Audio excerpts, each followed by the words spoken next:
Why? Sabi nila magaling daw yung mga therapists dito. Matatanggal yung mga unwanted stress natin. Tara!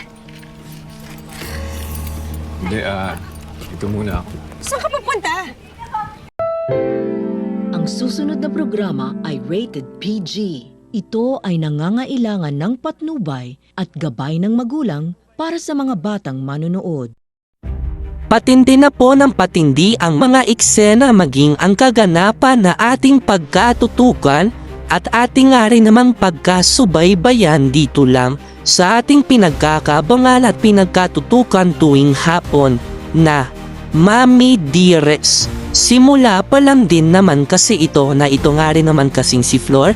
Matapos nito malaman na hawak-hawak nga nitong si Jade, itong si Aling Ligaya, ay hindi na nga rin naman kasi magdadalawang isip pa itong si Flor na tulungan na at itakas na itong si Aling Ligaya dahil alam nga nitong si Flor na sinasaktan nga nitong si Jade itong si Aling Ligaya, kaya hindi na rin nagpatumpik-tumpik pa itong si Flor.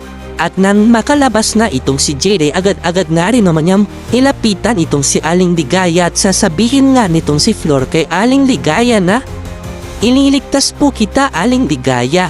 Ito na nga rin ba ang tamang oras at pagkakataon para sa ganuan ay malaman na nga rin naman itong si Flor ang katotohanan mula dito kay Aling Ligaya kung ano nga rin naman ang tinatagong sekreto tribulasyon nga rin naman itong si Jade.